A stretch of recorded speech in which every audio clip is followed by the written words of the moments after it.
Kitab Ayub.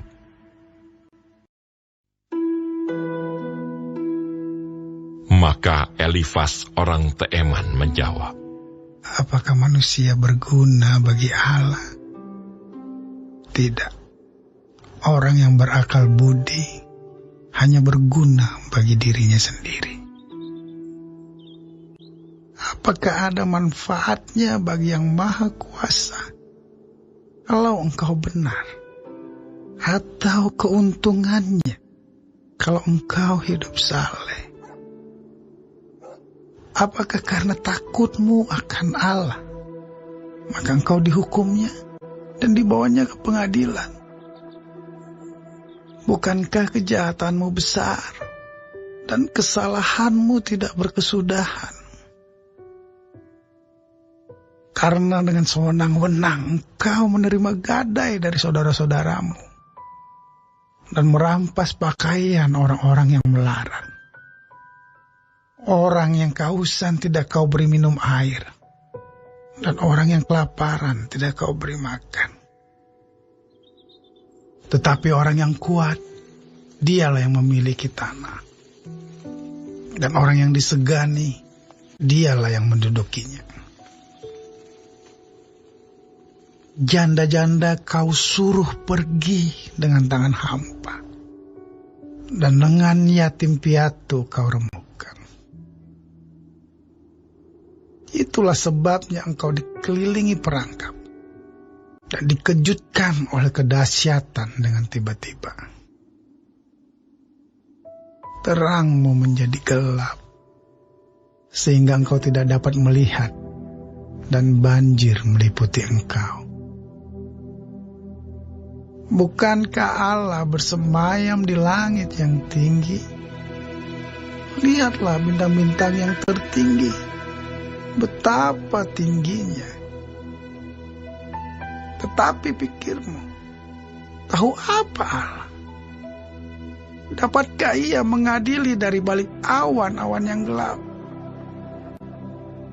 Awan meliputi dia, sehingga ia tidak dapat melihat. Ia berjalan-jalan sepanjang lingkaran langit. Apakah engkau mau tetap mengikuti jalan lama yang dilalui orang-orang jahat? Mereka yang telah direnggut sebelum saatnya, yang alasnya dihanyutkan sungai. Mereka yang berkata kepada Allah, pergilah daripada kami, dan Yang Maha Kuasa dapat berbuat apa terhadap kami? Namun dialah juga yang memenuhi rumah mereka dengan segala yang baik.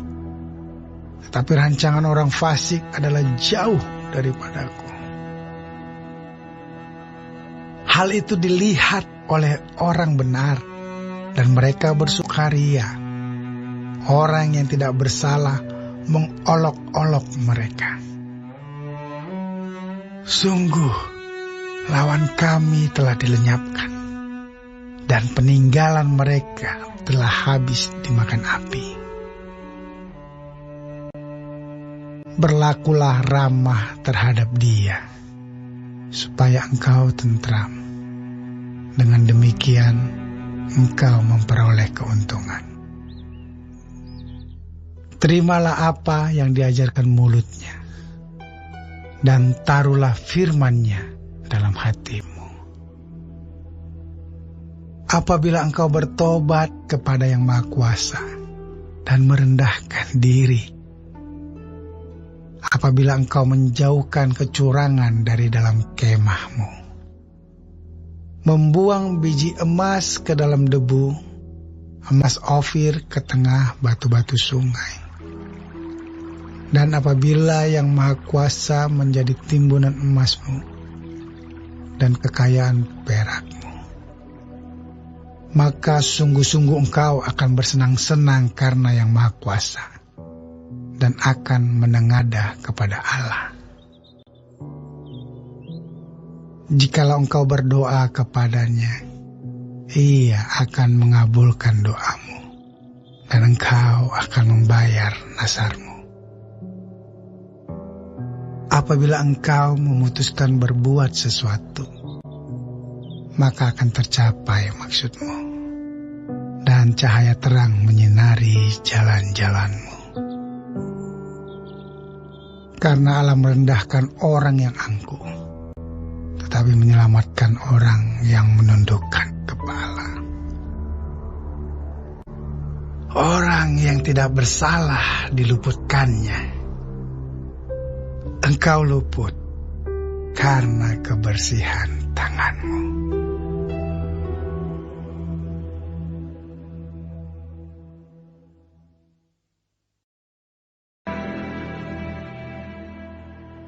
Kitab Ayub.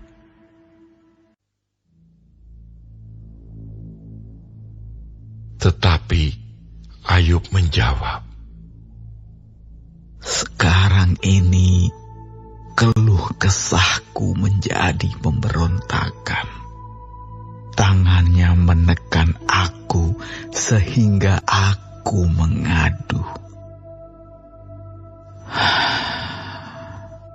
Semoga aku tahu mendapatkan dia dan boleh datang ke tempat ia bersemayam.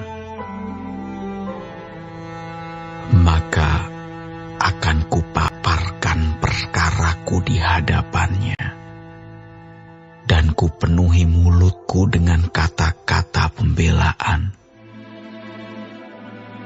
Maka aku akan mengetahui jawaban-jawaban yang diberikannya kepadaku, dan aku akan mengerti apa yang difirmankannya kepadaku.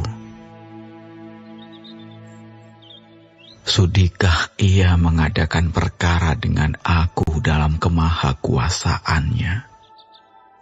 Tidak. Ia akan menaruh perhatian kepadaku. Orang jujurlah yang akan membela diri di hadapannya, dan aku akan bebas dari hakimku untuk selama-lamanya. Sesungguhnya, kalau aku berjalan ke timur, ia tidak di sana, atau ke barat, tidak kudapati dia. Di utara ku cari dia, ia tidak tampak. Aku berpaling ke selatan, aku tidak melihat dia. Karena ia tahu jalan hidupku. Seandainya ia menguji aku akan timbul seperti emas.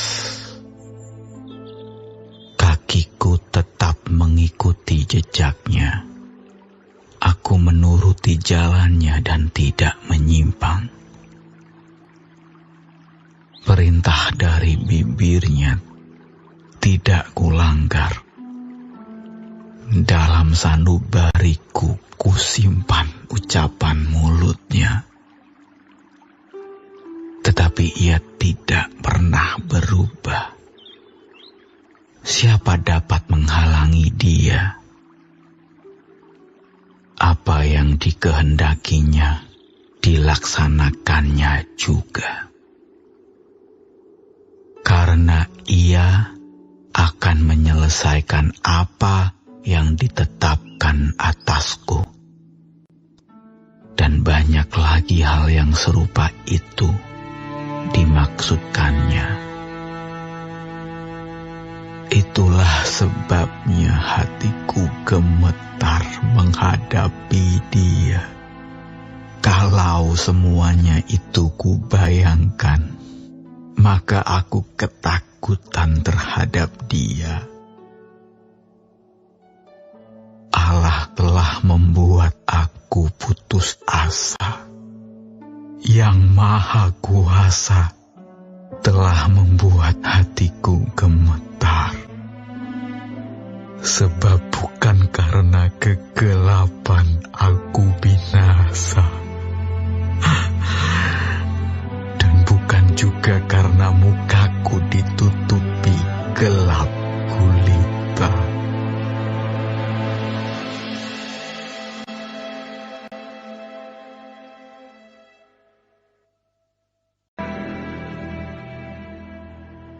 Kitab Ayub. Mengapa Yang Maha Kuasa tidak mencadangkan masa penghukuman? Dan mereka yang mengenal Dia tidak melihat hari pengadilannya.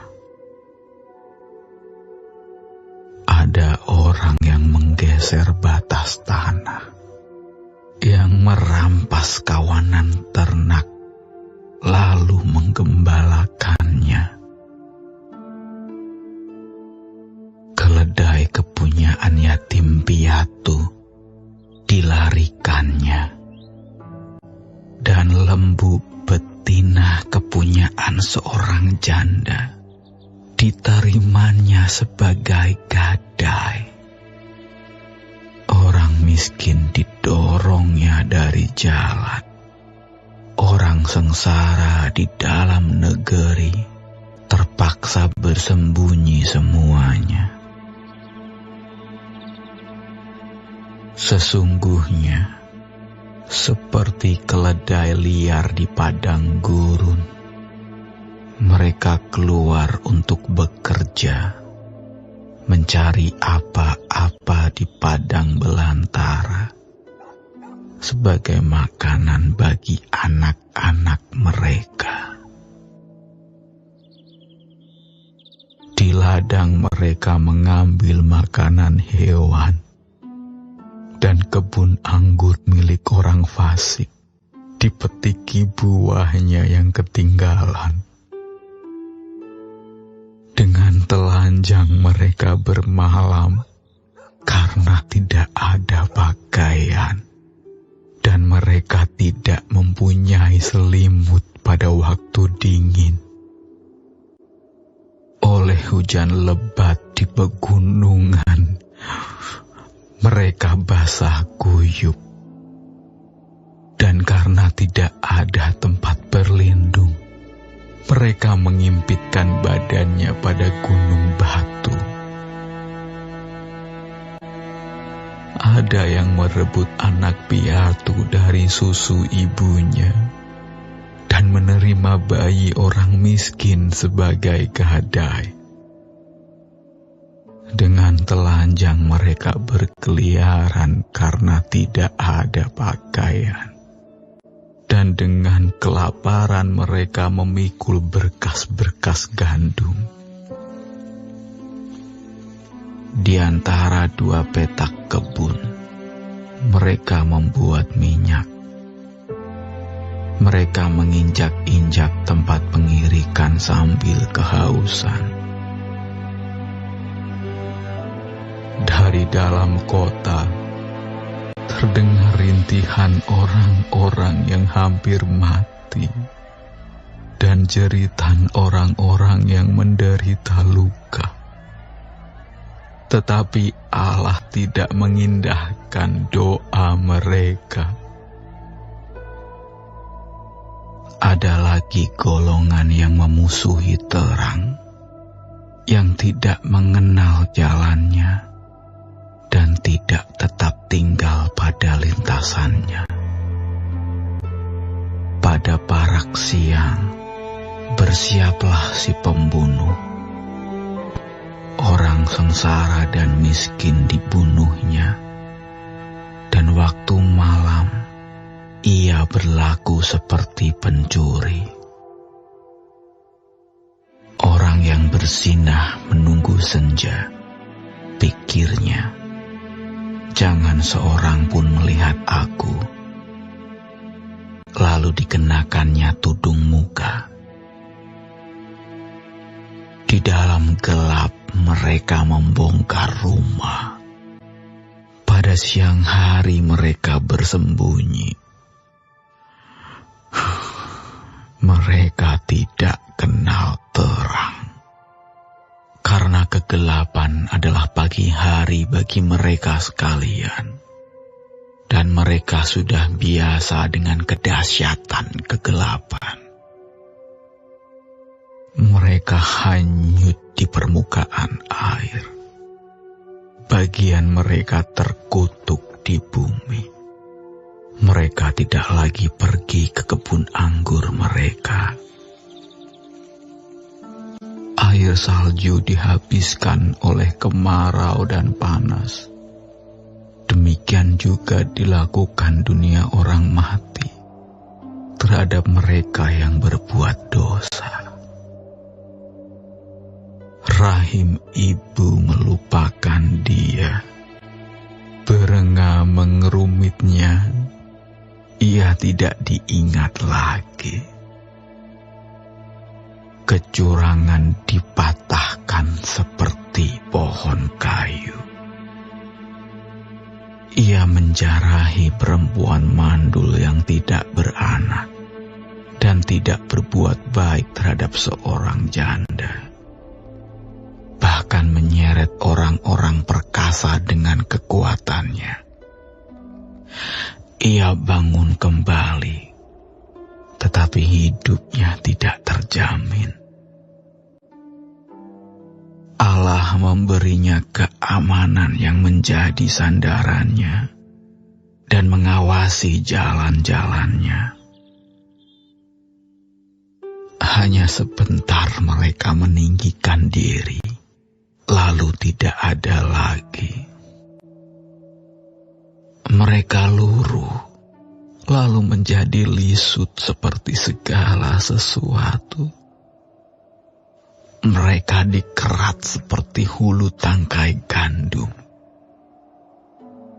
Jikalau tidak demikian halnya, siapa berani menyanggah aku dan meniadakan